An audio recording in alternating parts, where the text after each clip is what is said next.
راکب دوش مصطفیٰ، سید الاسخیا، برادر شہید کربلا، جگر گوشائے فاطمہ، سیدنا امام حسن مجتبیٰ رضی اللہ تعالیٰ عنہ۔ آپ نے ایک مرتبہ فرمایا کہ میں بہت شرمندہ ہوں، اللہ سے کس طرح ملاقات کروں گا، افسوس اس کے پاک گھر یعنی کعبہ مشرفہ میں کبھی میں پیدل چل کر نہیں آیا۔ اس کے بعد آپ 20 مرتبہ مدینہ منورہ سے مکہ مکرمہ حج کے لیے پیدل تشریف لائے۔ ناظرین، یہ کہنا آسان ہے، آج بھی تقریباً 450 کلومیٹر کا فاصلہ ہے اگر روڈ سیدھی بنا دی گئی ہے تو، ورنہ جب یہ پہاڑ تھے، جب یہ ریگستان تھے تو یہ سفر کیسے ہوا ہوگا پیدل؟ اور ایک بار نہیں، نبی پاک کی آل ہیں، پیارے آقا کے نواسے ہیں، جنتی نوجوانوں کے سردار ہیں، مگر کعبے کا جو مقام ہے، اللہ کے گھر کی جو تعظیم ہے، جو خوف خدا کا عالم ہے، 20 بار مدینہ منورہ سے پیدل حاضر ہوئے مکہ مکرمہ حج کرنے کے لیے۔ منقول ہے کہ ایک مرتبہ آپ نے خانہ کعبہ کا طواف کیا، مقام ابراہیم پر جب 2 رکعت نماز واجب الطواف ادا کی، پھر اپنا رخسار مقام ابراہیم پر رکھ دیا اور زاروں کتار روتے ہوئے اس طرح اپنے مناجات کی کہ اے میرے رب قدیر، تیرا حقیر بندہ تیرے دروازے پر حاضر ہے، تیرا بھکاری تیرے دروازے پر حاضر ہے، تیرا مسکین بندہ تیرے دروازے پر حاضر ہے۔ انہی الفاظ کو بار بار دہراتے رہے اور روتے رہے۔ اس کے بعد مسجد الحرام سے باہر تشریف لائے تو آپ کا گزر چند مسکینوں کے پاس سے گزرا جو راستے میں بیٹھے ہوئے تھے اور صدقے کی روٹیوں کے ٹکڑے کھا رہے تھے۔ ان مسکینوں کو آپ نے سلام کیا، سلام کے بعد ان مسکینوں نے آپ کو دعوت دی کہ حضور ہمارے ساتھ بیٹھیے، نواسہ رسول ہیں، جنتی نوجوانوں کے سردار ہیں، یہ وہ ہیں جن کو پیارے آقا نے کاندھے پر بٹھایا۔ یہ مسکینوں کے ساتھ دسترخوان پر بیٹھ گئے، روڈ کے فٹ پاتھ پر گویا وہ بیٹھے کھانا کھا رہے ہیں۔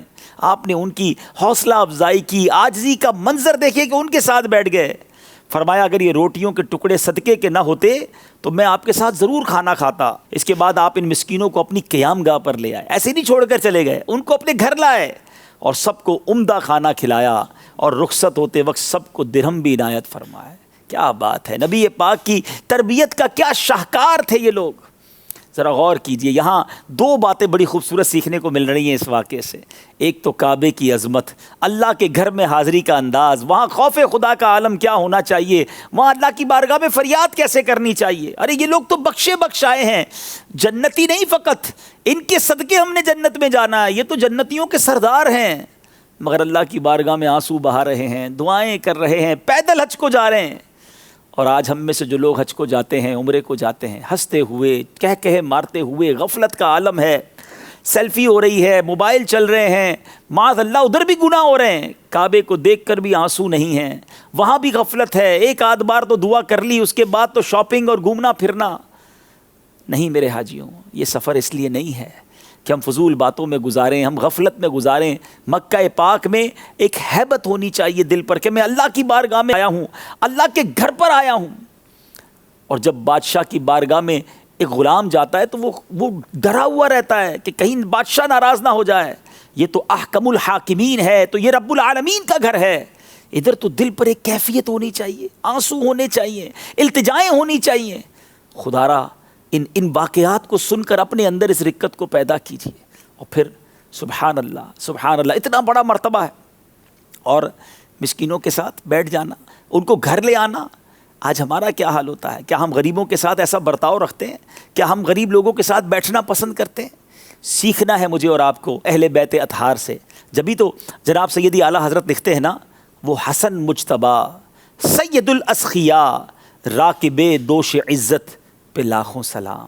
وہ حسن مجتبیٰ سید الاسخیاء، وہ حسن مجتبیٰ سید الاسخیاء، راقب دوش عزت سے لاکھوں سلام، راقب دوش عزت سے لاکھوں سلام۔ اللہ کرے امام حسن کے صدقے ایک کیفیت ہو جب ہم بھی کعبے کے سامنے جائیں، جب ہم بھی اللہ کے گھر کو دیکھیں، اے کاش آنسو برس رہے ہوں، اے کاش کیفیت کا عالم ہو، اپنے گناہ یاد آ رہے ہوں۔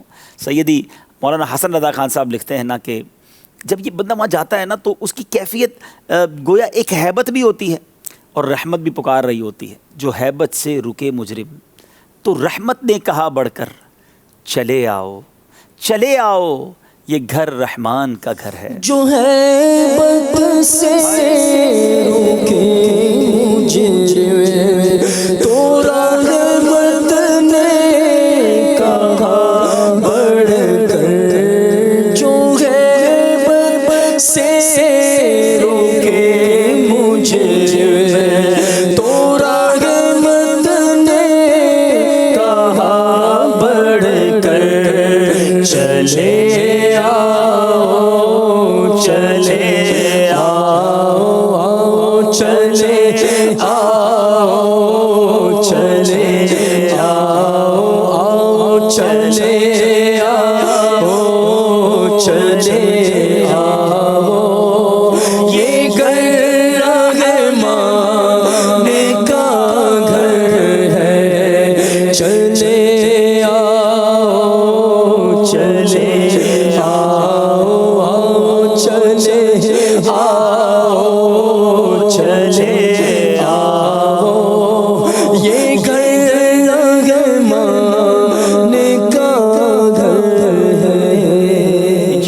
رحمان کے گھر کو جائیں گے، رحمان کے گھر کو دیکھیں گے، رحمان کے گھر کے سامنے دعائیں کریں گے اور انشاءاللہ مغفرت کو حاصل بھی کریں گے۔ صلو علی الحبیب صلی اللہ تعالی علی محمد۔ مجھے اپنی اور ساری دنیا کے لوگوں کی اصلاح کی کوشش کرنی ہے انشاءاللہ عز و جل۔